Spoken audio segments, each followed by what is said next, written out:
Hello, can everybody hear me? Let's see. Modification.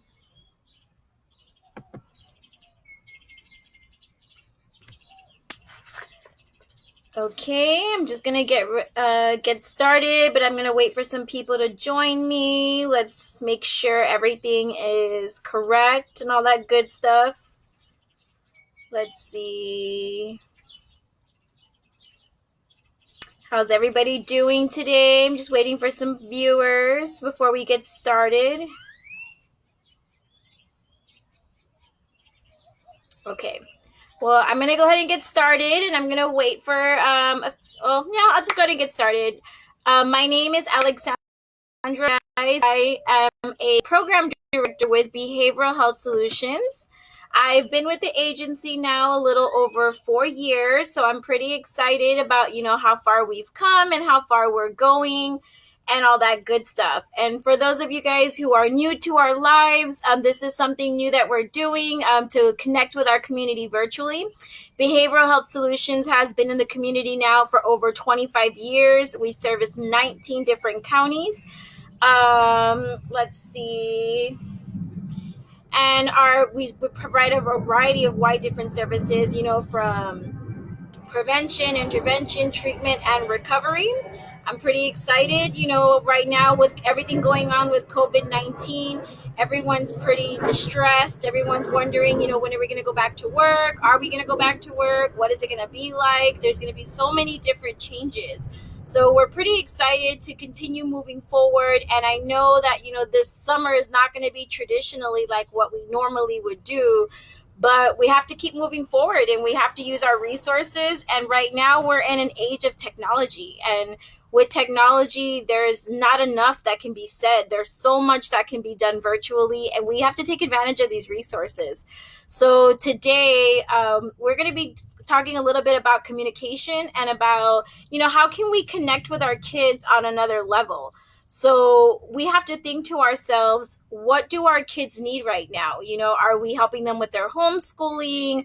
Are we spending some different types of quality time with them? I mean, because the way I'm looking at it right now is, am I ever going to have this much time again at home? I work 40 hours a week. My daughter's in a variety of different activities. And I ask myself, am I really ever going to have this much time again? And let's take advantage of that. So for a lot of you guys who may not be familiar with some of our services, when we go into the community and we talk about prevention, we also talk about how can we connect with our families? How can we spend time together? And we provide these tips and resources. And it's pretty important, because why is prevention important? Overall, it determines whether or not someone's going to engage in substance misuse. There's a lot of risk and different protective factors that we have to take into consideration. But if we definitely enhance our protective factors, that's going to influence the likelihood whether or not our child is going to engage in substance misuse. So some of you guys may be thinking, what is a risk factor?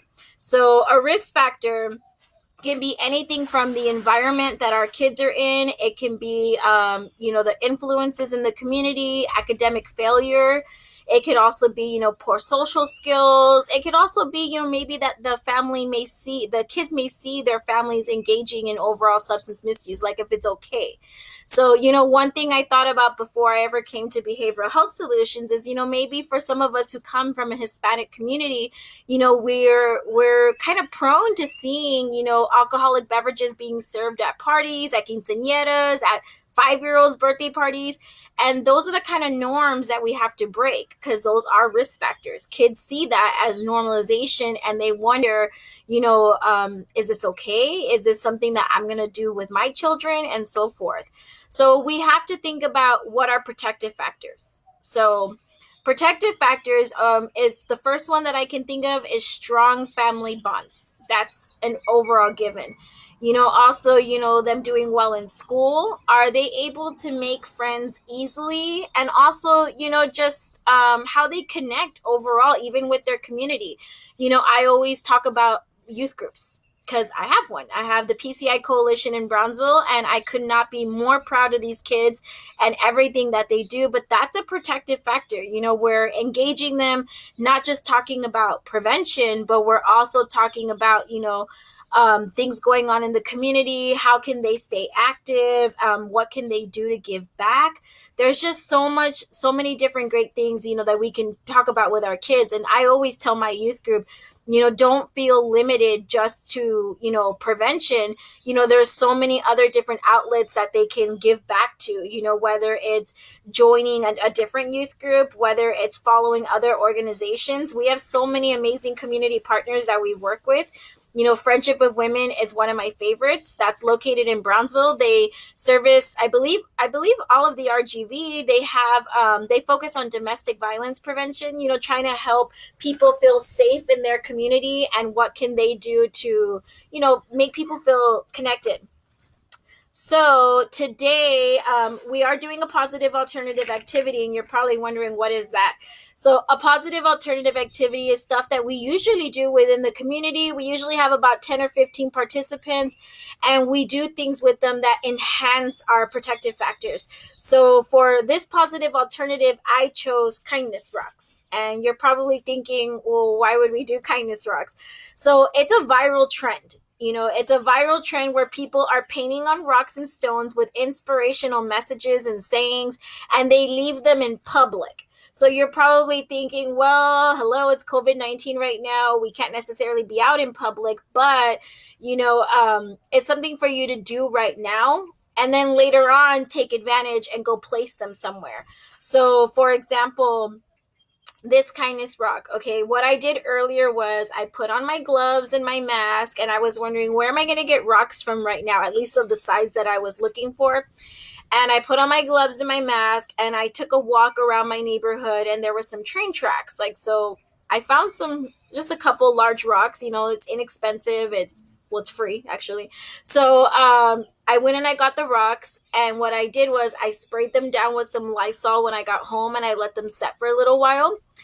And that was the only way I could think of how I could find these pretty big rocks. So I was actually really excited about that, because I was like, man, am I going to have to go to Home Depot and buy rocks? I don't really want to be around people right now, as I'm sure most of you guys do not either.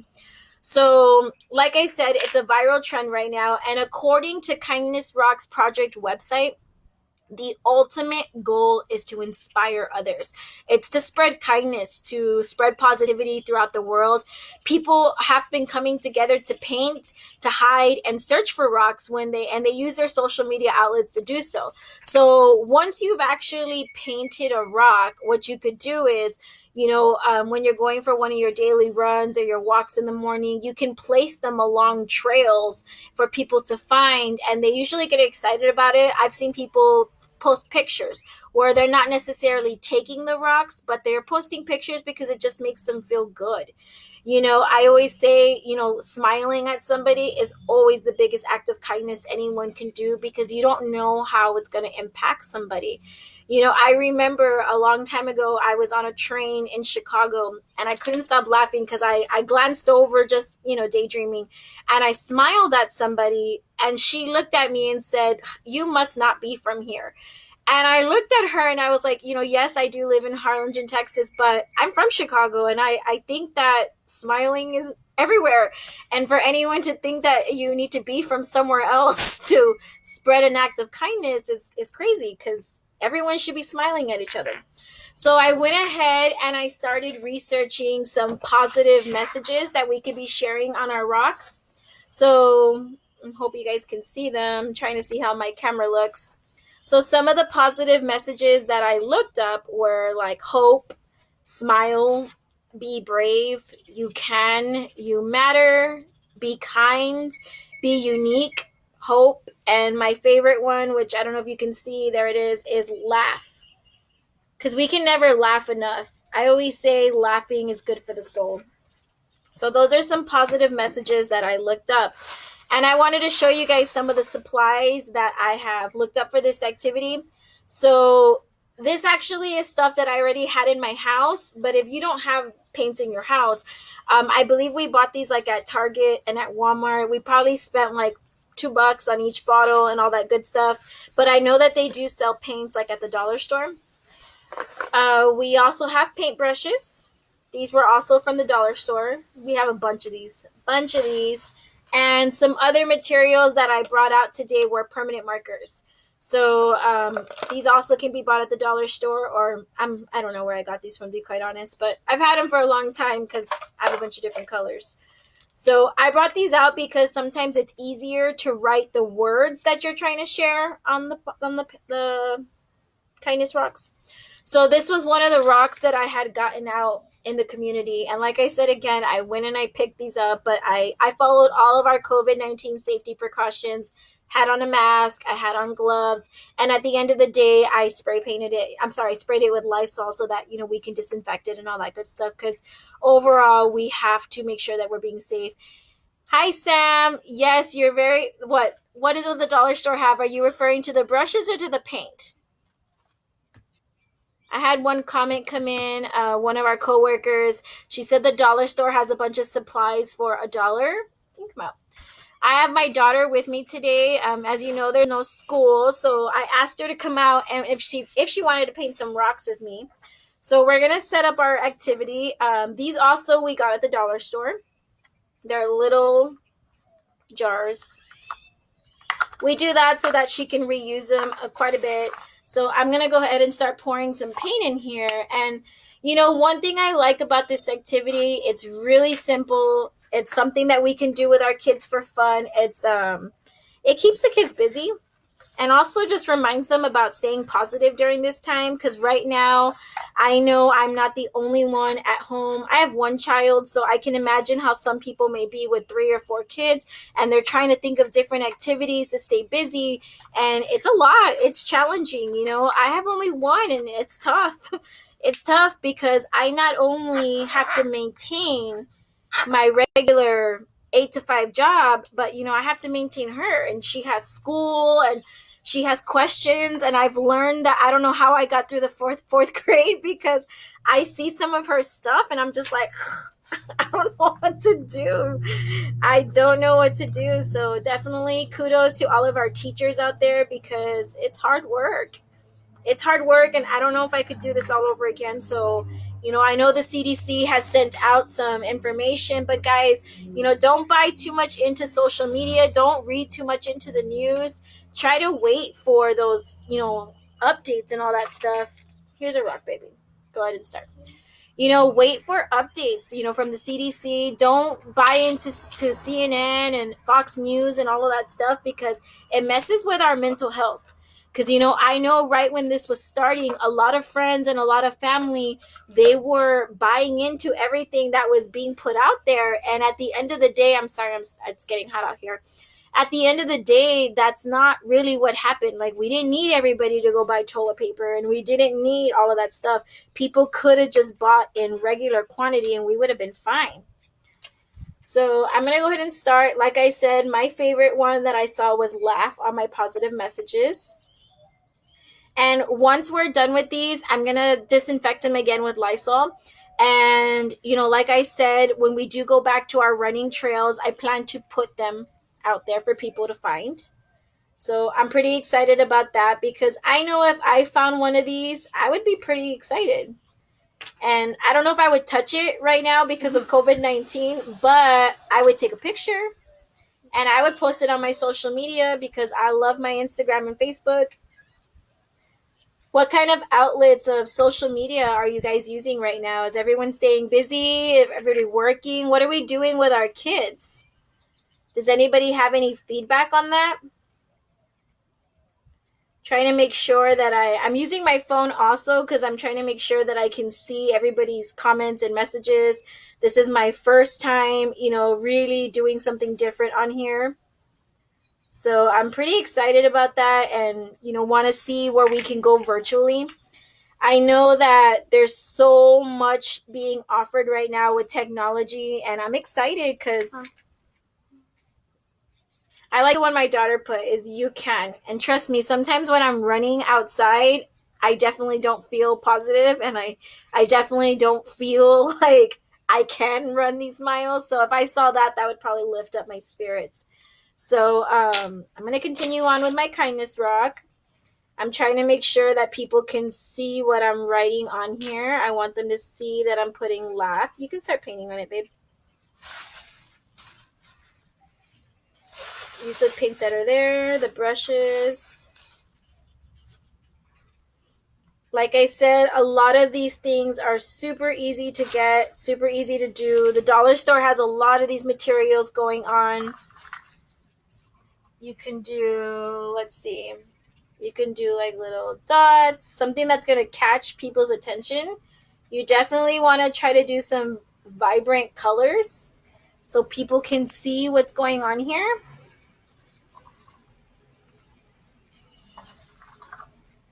And I know I recently went to the dollar store the other day and I purchased coloring books and coloring pencils and stuff like that because sometimes we forget, how fun it is to be a kid, and we forget how the little things in life can make us happy all over again.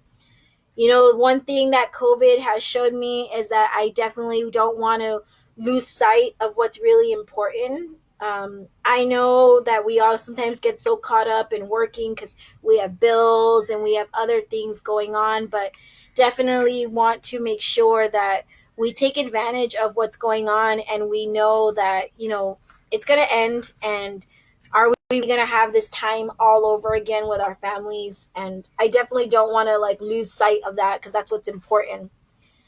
And at the end of the day, guys, I know some of you guys are wondering, well, my kids are locked up in their room and they don't want to come out and talk to me and all of that stuff. But we got to remember that we are the parents and we can lay down the groundwork. We can set that positive example for our kids.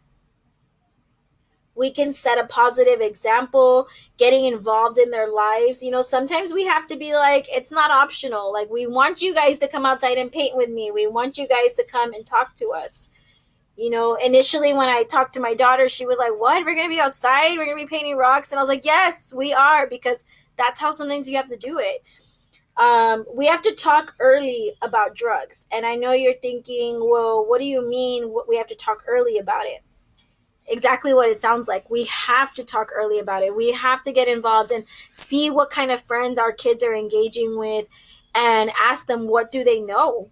Because maybe what they think they know is actually not right. And we need to make sure that we're answering their questions for them. Discussing the consequences of drug use, letting them know how, our brain is not fully developed until the age of 25. That's when our brain is fully developed. So that means that they need to be aware that by engaging in alcohol use and substance use, it's breaking down important cells that they need to develop. And that's going to impact them in the long run.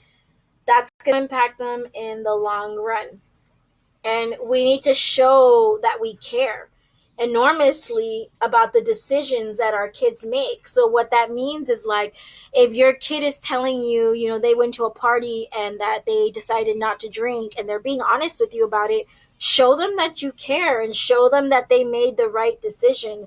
Let them know, I hate to say that, a lot of kids will make these mistakes on their own, because they might, but we can be there to guide them and let them know that they made the right decision overall. It's a lot of information to take in, and I know some people may not even want to hear it, but because there's a lot of teenagers that are like, well, my parents don't want to talk to me. They're watching their novellas and they're busy. And I know that's not the truth of the matter. It's just sometimes we're just tired. We're just really, really tired. Another way that you guys can get involved in your kid's life is, getting involved in what's going on in school. And I know right now we're doing everything virtually. We're talking to our teachers virtually, but making that phone call and answering the phone call. Yesterday I answered my daughter's weekly phone call from her teacher, and she told me that she was having a hard time getting in touch with some of the other parents. So, again, answering the phone. I know we don't want to talk to our kids' teachers all day long, and we're busy with our own work and our own things to do, but answer the phone, talk to your kids' teacher, find out what's going on. A lot of times, we think we know our kids, and sometimes we don't even know what's going on. We don't know the full extent of what happened at school. We don't know, any circumstances or any things that may have led to them not completing assignments. So getting involved in your kids' school, learn about the school's policies in regards to alcohol and drugs, because that may impact whether or not your kid is going to want to go and get involved in all of that stuff. Familiarize yourself with drug education that's being taught. So for example, a lot of parents are not aware that we're in the community. So I visit middle school and high school, and this year my county was Willacy County, but for the last 4 years I was in Brownsville. And I'm wondering how many kids went home and talked to their parents and told them, well, today I learned about alcohol abuse, and today I learned how to safeguard prescription medications. So I think about that stuff. Ask your kids, are you being taught this stuff at school? Ask them, what do they know? Also find out, your child's school conduct assessments about drug problem. Like, ask them, are they, is there drug testing policies? Like, what if your kids are playing football and baseball? Inquire, is there a potential possibility that the kids can be drug tested? I don't know how many schools have that in place, but I know some do, and I know a lot of the bigger cities take it seriously, and they randomly drug test to make sure the kids are not taking like steroids or another one would be like stimulants, because I know for a fact, a lot of kids, they do misuse stimulants because they think that it's going to help them focus, or that it's going to help them do better and all of that good stuff. Also request and examine materials that your kids have. So what that means is, like, double checking their homework, or going through their phones and making sure you monitor their phones. There's applications to monitor their phones. I know a lot of kids will probably hate me for saying that, but there are applications that parents can use to monitor the kids' phones, so that the kids may not always be aware that you're taking a peek, but at the end of the day, you pay that phone bill and you have the right to know what they're doing, who they're texting, and all that good stuff. And also investigate whether your child's school's program is being evaluated for success. So what that means is, like, is the school offering evidence-based education prevention? So working with behavioral health solutions, we do nothing but evidence-based prevention. We try to provide local data. We try to ensure that everything is relevant to your community and that you know what's going on and all that good stuff. So we definitely want to make sure that you know what's being taught to your kids, and is it the truth? Is it facts? Is it everything? All that good stuff.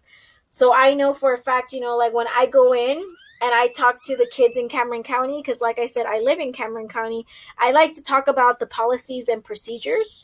I go a lot into talking about, the no refusal policy. That's alcohol prevention right there.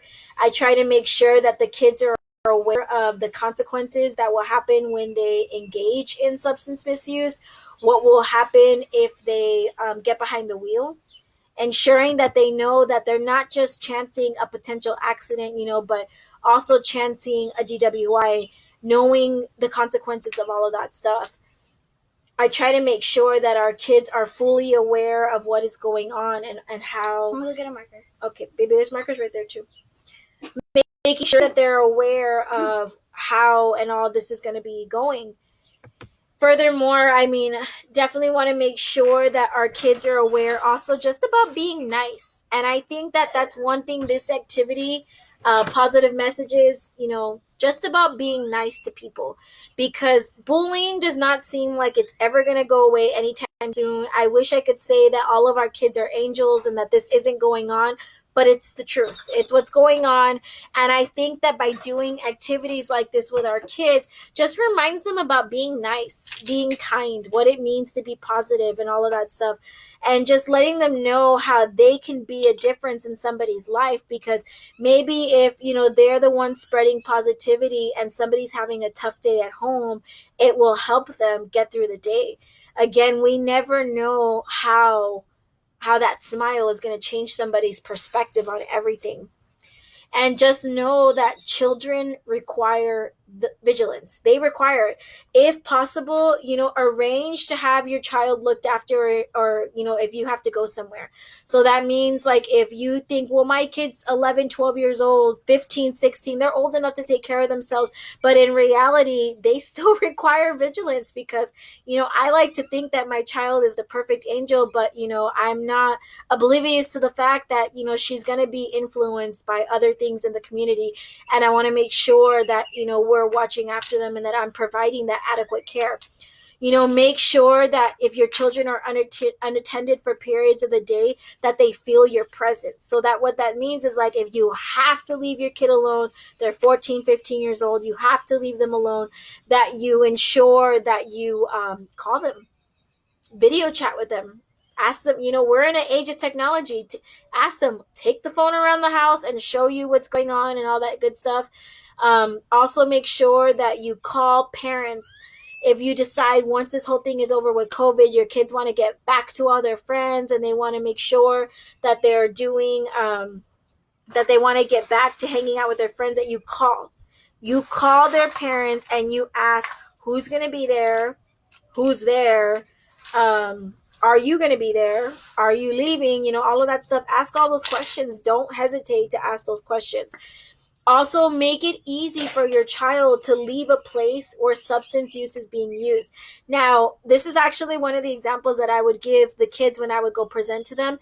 And I would be like, look, guys, if you find yourself in a risky situation and you can't get out of it, please call mom or dad. Are you going to get in trouble? Maybe. Will you get grounded? Most likely. But call mom and dad. They want to pick you up. They do not want to find out that you've been in an accident. They don't want to find out that, someone's been killed. They don't want to have to go identify your body at the morgue.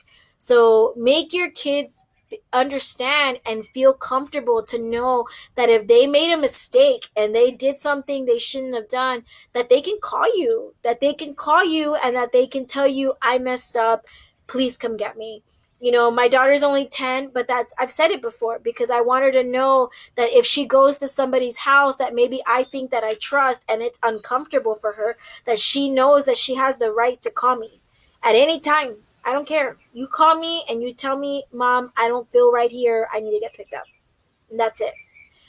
Also make sure that, once this whole thing is over with COVID, that we make sure that if we're going to set rules, that we enforce them. So that's if you set a curfew, enforce it. Encourage open dialogue with your children. Make sure that you talk about their experiences. Ask them how they're doing right now during COVID. Some kids are stressing. They're wondering, am I going to graduate? Am I not going to graduate? They're sad that they missed prom, that they didn't get to, go and do graduation. Some of them are trying to do it virtually, and that's awesome and everything. But ask your kids how they're doing. I mean, I know this is going to be a heartbreaking time right now for some. This is an experience that they've worked their entire lives to get out of high school, to get to college. And it's going to be a big change. It's going to be a big, big change. And, I've thought about that. My daughter's in 4th grade right now, and she's going to be going to 5th. And I thought about, like, wow, like, she's going to go to the next chapter of her life. This is the last year before middle school. And, am I going to prepare her the right way for it? So, like I said, be in touch with your kids' teachers. Ask them, what do you need to be successful?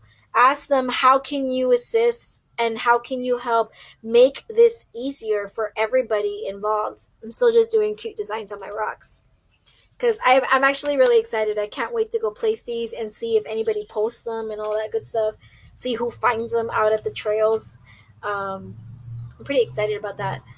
But just know that, we're here. Behavioral Health Solutions is not closed. We are working diligently to get back into the office, to get back to work in the community. But for the meantime, if you know somebody that's, battling substance misuse, depression, all of that stuff. Please don't hesitate to reach out to your local resources. Like I said, Friendship of Women is there for domestic violence. You have Tropical Behavioral Health. You have, again, us, Behavioral Health Solutions. We do offer counseling services, recovery, treatment, intervention, prevention, all of that stuff. So give us a call. Our main office is located in Pharr, Texas, 956-787-7111. You can go through the operator and she will guide you to the appropriate, resource. Again, I'm based out of in Harlingen, but we have 3 different counties: Cameron, Hidalgo, and Willacy. Again, we have so many people out there. We service 19 different counties. We're here in the community to help assist you, to help you guys get through this. And, we want to get through this together. We want to get back to normal. But at the end of the day, we have to work with what we got. We're going to be going virtual all month long, probably all of May and probably even June. So guys, join in on our activities, share them, get your family involved. Again, I'm gonna be back sometime next week. I'll do another activity with you guys. I hope you guys smile and spread positivity, and just know again that we're here for you. And contact us anytime. Email, contact us through our website, www.bhssst.org. So again, my name is Alex Ybarra, and I am a program director with Behavioral Health Solutions. I hope you guys enjoy these little tidbits, again, about what paint, dollar store, all of that good stuff, what you guys can do with your kids at home. And if you guys have any questions or need any other ideas, please feel free to inbox us. We will be happy to get back to you guys. I just want to show you some of our rocks before we take off. Let me see one of your rocks, Toots. She's still painting. Hold on 1 second. I know, but let me just show them before we sign off. Her little cute rock. And then on the back, she was going to put, again, you can, and all that good stuff. So, again, we're here for you. Reach out to us. I'm excited to see what you guys do. If any of you guys paint kindness rocks before we take off, please send them to us. Inbox it. Tag Behavioral Health Solutions. We want to see the fun things that you guys are doing with your kids. But that's all I have for today. So I hope you guys have a great day, and we will be in touch with you guys soon. Bye.